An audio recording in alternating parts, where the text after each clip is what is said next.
Hi, it's another great morning in the Sonoran Desert. I'm at Organ Pipe Cactus National Forest, southern Arizona, about 5 miles from the Mexican border. Look at all these saguaros here. Just amazing. All over the place. Look at that, all these big long stems coming up here. We'll talk about this guy right here for a while. All right, so he's a Saguaro cactus, Carnegiea gigantea. He gets his species gigantea because he's the tallest cactus in the world. These guys can get 50 or 70 feet tall. Unbelievable. He gets his genus Carnegiea after Andrew Carnegie. Carnegie donated the Desert Botanical Institute out in Tucson. They named this plant after him. So he's native, endemic to Sonoran Desert, parts of Arizona, California, and northern Mexico. He's described as a column-shaped tree-like cactus, stem succulent, so he stores large amounts of water in both his trunks and his stems. Wow. And about 70% of this whole cactus is water. He's a super slow grower. He gets about 10 to 50 feet tall usually, and about 30 inches in diameter. Put my hand up here. See how big this guy is? These are all ribs coming up here. And they extend the whole column all the way up to the top where the flowers are. And the tallest one on record was 78 feet tall out in Cave Creek, Arizona. He blew down after a windstorm in 1986. These guys, they only grow like 1 to 3 inches per year. It depends on the rainfall. And they typically live like 150 years old. It's called a keystone species. A lot of other species of plants and animals depend on this guy to survive. He flowers here at the end of his arms or his branches, right there, and that's the state flower of Arizona. Little creamy funnel-shaped flower there. Way at the top, way up there. Look at that. Holy smokes. Wow. And these guys, they only open one time in their lifetime. And then they stop blooming. So when you have a big set like this, they kind of open up intermittently so they don't all open at one time. Compete for resources. So these guys here, looks like they're already spent. This is June 5th, and these guys will turn into pretty red fruits. You could eat them. So let's look at a couple others here. Look at that. Beautiful. Look at these flowers. Look at this. He's loaded up here with flowers. The bees love this. They'll open one time and then close up. Look at that. Just gorgeous. All these big columns here. It's all Saguaro. Let's take a look at his rib structure here. This guy here is falling down. You can see his skeleton. What he looks like here. It's pretty cool. All right, so see this? He's got these. Maybe he's struck by lightning or something. He's got these ribs. They're very fibrous and almost really woody and strong. You could take these off and make little building materials out of them. He's all fibrous inside. It's great for storing all sorts of water. And on the outside, he's got a big old gap here of just fleshy, fibrous material that absorbs all the water when it rains. And then this guy will expand and contract based on rainfall. He's got these long tap roots and also lateral roots, so he gets the deep water, and he also gets lateral water. When it rains, he just gobbles up all the water and the nutrients. Look at this guy, he fell down. See, he's kind of burned here. I think he was hit by lightning. Anyway, wow. So this whole place here is just full of saguaros. If you got to Saguaro National Park, just a little bit east of here, as designated in 1994 as a national park, to help protect this beautiful, beautiful cactus. Look at that. So this fellow here, right? His arms, they don't start growing until he's like 75 years old. So if you go up here, slow grower, 75 years old, then add all that.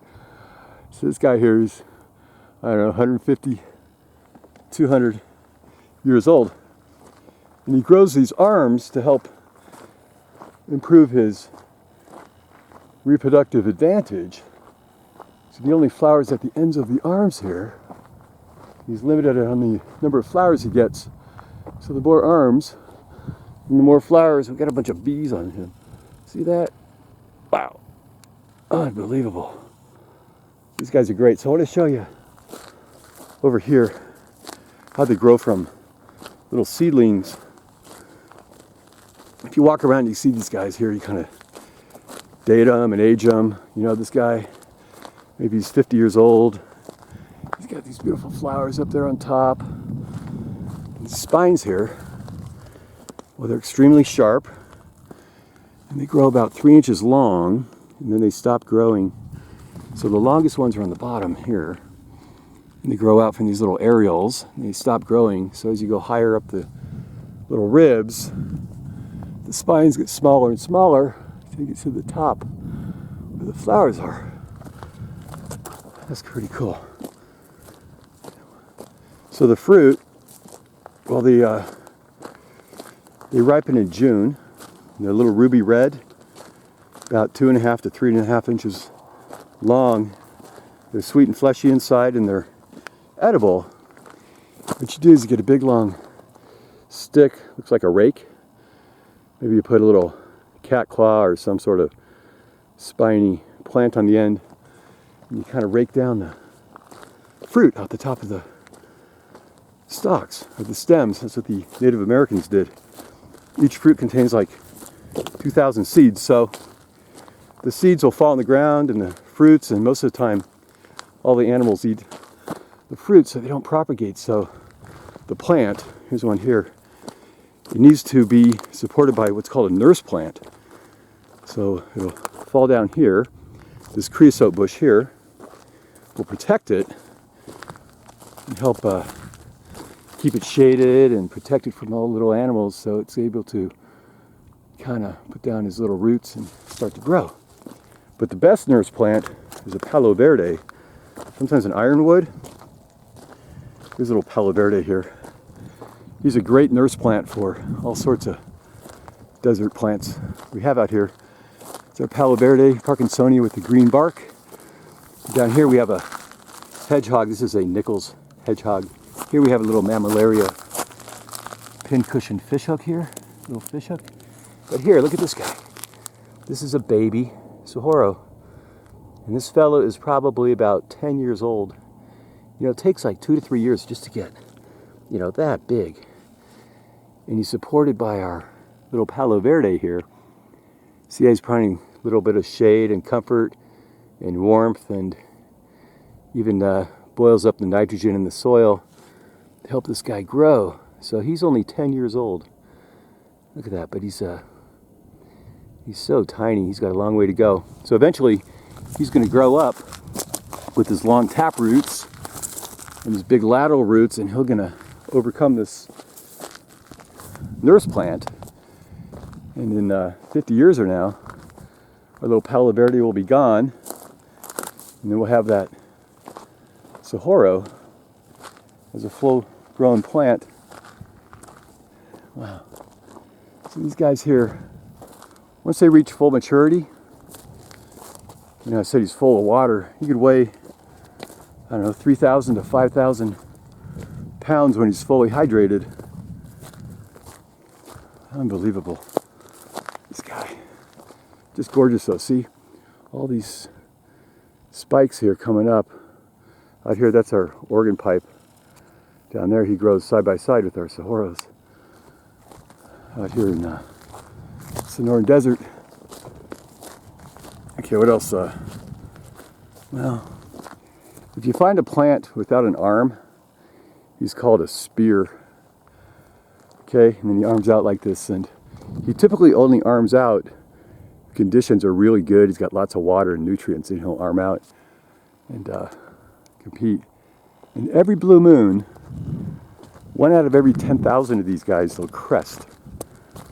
That means it gets a little growth at the top, or maybe through one of the branches, where the cells, they separate in a circular pattern instead of a horizontal pattern. Creates a little meshy sort of crest, and I'll show you one around here if I find it. You got to check out this saguaro here, next to our organ pipe. See way up here at the top, right up there, I'll zoom in. See that little mushy mesh right there? Those are called cristates. So this guy here, he's cresting. Look at that. So 1 out of 1,000 saguaros, they'll do this, they'll crest. And we don't know why, but some environmental factor tells this guy to panic for survival, causes like a little mutation, and he grows these little gobbledygooks of cristates kind of at the branches, or usually right at the top. It's real common in succulents like aeoniums, even like Pride of Madeira. They do this as well. Oh, here we go. One more little factoid about this guy. I told you he's got a big taproot, right? So his lateral roots, they'll go out about 100 feet away from this big long stalk. So if I go out 100 feet, keep walking here, probably right about here, okay? So here's my feet, and you go out about 100 feet, and that's how long his lateral roots are. So that's what keeps these guys standing up with that great skeleton, kind of hardwood infrastructure. And like I said, they grow real slowly, about a 1/4 inch tall after 2 years, 10 feet tall after, well, 10 feet tall after 40 years, and then 20 feet tall after 100 years. This guy, he's 50 feet tall, so, you know, he's 200 years old. There's another Palo Verde over here we got, right? Our little nurse plant for all the beautiful little succulents and fragile plants that grow out here. We got another Saguaro here. I'll show you underneath this guy. See that? So the Saguaro is probably protected by maybe this Palo Verde, but he's pretty old. He could be 20 years old or older just to get that height right here. Wow, look at that. These great spines on him. See that? You gotta be careful walking around this whole desert here. Ouch. So you get this guy here. Right, he's from our jumping cholla. He jumps out at you. Our jumping cholla right here. Cylindropuntia fulgida or fulgida. Right. And flowers here. Look at those pretty flowers.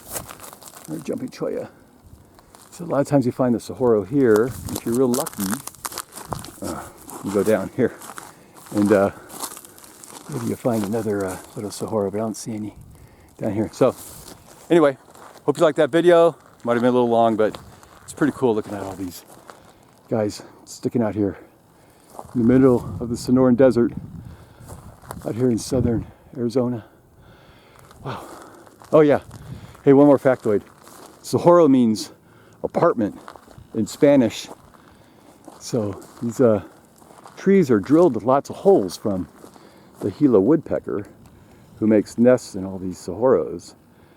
And then when he moves out, all the other birds move in, like the elf owls and martins and other little birds, and make homes out of these saguaros. That's why it's called a apartment, or a saguaro itself. Very cool. All right. Anyway, thanks for watching. Have a great day. Bye.